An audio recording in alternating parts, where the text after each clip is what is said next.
Originally, it was a telephone call that put a pit in a West Austin family's stomach. Now it's their new reality, a 7-month-long fight for help from the city for thousands of dollars in damage. In April, while out of town, the Skillman family learned a backup sent sewage spilling into their home. And over the last 2.5 months, KXAN investigator Kylie McGivern has looked into this situation, working to determine what can be done. This is the master bedroom, and this is where the leak was discovered.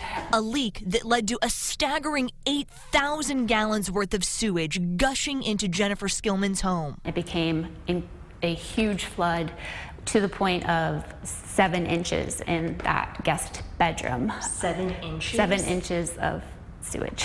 Skillman says a remediation company supervisor with 30 years experience called the backup among the top 3 worst he's ever seen. This is blowing my mind. Between the cleaning, demolition and repairs, 4 months of temporary housing and belongings lost. It's about $60,000 out of pocket for us. Strapped with bills, and she says only the city to blame. You know, I'm sad, I'm angry that no one is helping us. And they said they would help with the cleaning, but it's only a small fraction. It's about $2,000 that they gave us. But the total cleanup cost, nearly $17,000. They eventually found the cause of the problem, which was rocks and grease in the sewage line. The city was not able to confirm with us what exactly caused the issue and says it's not aware of any construction in the area when the backup happened.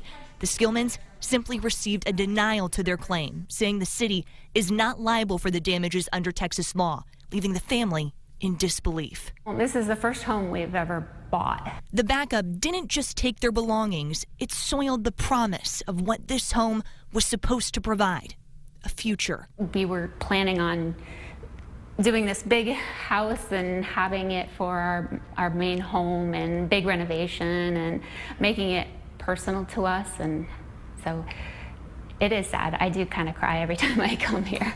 We met with Skillman during one of her final visits. We decided to not incur any more costs in the house. Before selling what's left, the bones of a house that's left her heartbroken, pleading for the city to clean up the mess she says it made. Because I feel like we're at our last resort. And when we tackled a similar case 2 years ago, the homeowner was ultimately reimbursed $1,100. He had sewage bubbling up into his toilets and bathtubs at home. He later learned a City of Austin crew failed to reconnect his line when the main sewage line, that was during some repair when they were finishing that work. Because of our investigation, city officials agreed to pay the homeowner. The city tells us the difference is in the Skillman situation, there is no fault or blame to be assigned. It says it reviews each claim individually and follows state law, which limits the circumstances where a city can pay for property damage that may be caused by the operation of a sewer line. But the family just isn't having that. They are continuing to press for help, trying to get some answers from city and state officials. All right, Kylie, thank you. We know you'll continue to follow up on it. And we have learned this type of thing is not rare. In fact, our investigation found there were 32 cases denied homeowners a refund for damage caused by its crews, denied by the city. To learn how to begin working with the city for a possible fix, head to our website and find this story under the Investigations tab at KXAN.com.